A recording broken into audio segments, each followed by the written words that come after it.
You know that moment when you hear Brad Pitt's in a new movie, and your brain just goes, "All right, I'm in"? Yeah. This is one of those. So here we are 2025 and Brad Pitt is coming back. Not as a cowboy, not as a tank commander, not even as a wine-sipping thief. He's returning as Cliff Booth. You remember Cliff, right? The stuntman with a deadpan charm, military-grade reflexes, and a suspicious past that's probably 60% classified and 40% totally made up? Yeah, that guy. But this isn't Once Upon a Time in Hollywood Part 2. Nah. This is a whole new chapter. A standalone movie called The Adventures of Cliff Booth, and it's not just some flashy throwback.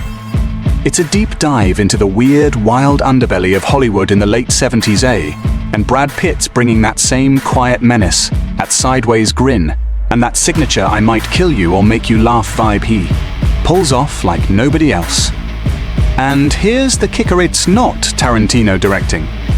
I know. That sounds like sacrilege. But hold on, it's David Fincher. Let that marinate for a second. You take Tarantino's most mysterious character, throw him into a movie directed by the guy behind Fight Club, Seven, Zodiac, and Gone Girl, and you get this razor-sharp, slow-burn psychological thriller wrapped in vintage Hollywood sun glare. It's not just cool, it's dangerous. Brad's playing it cool as always, but behind the scenes, this is a big one. Huge budget. Netflix is in. Massive ensemble cast. Fincher reportedly has over 120 speaking roles in this thing. It's practically a small country. And Pitt? He's not just starring, he's producing. Which means he's steering the ship while still wearing the aviators and lighting a cigarette like he's got all the time in the world. The story takes place in 1970, almost a decade after the Manson madness. Hollywood's changing. The dream is starting to crack. And Cliff? He's still around. Still surviving. Still floating just outside the spotlight. But now, he's in a different kind of business. Not just stunts anymore. We're talking cleanups. Quiet favors. That dark little corner of the film industry no one talks about but everyone uses. And let's just say Brad Pitt as a guy who disposes of bodies, handles nervous producers, and punches problems in the face without blinking. That's oddly comforting. But here's where it gets interesting. This isn't about explosions or car chases, although, yes, you'll probably get a few. It's about presence. Brad has this way of making stillness feel loud. He walks into a room and you feel the temperature change. Cliff Booth is older now, maybe wiser, or maybe just more dangerous. It's hard to tell, and that's what makes it work. There's something really smart happening here too.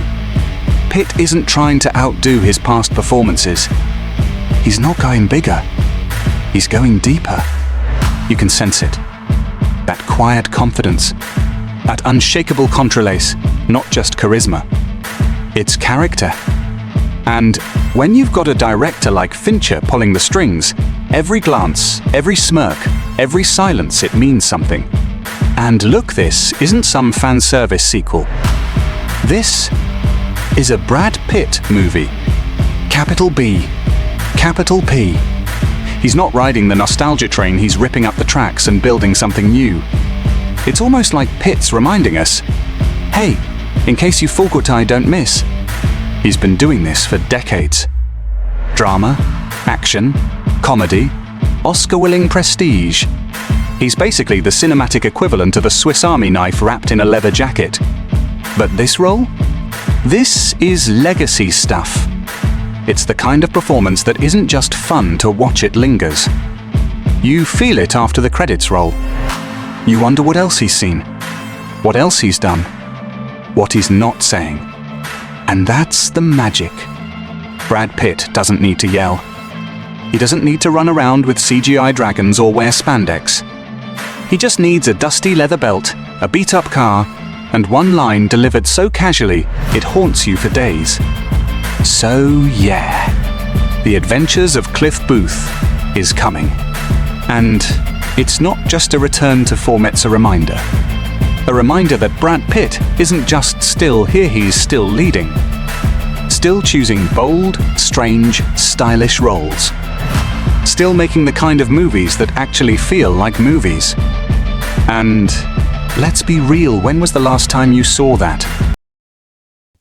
If you liked the video, please make sure to subscribe to our channel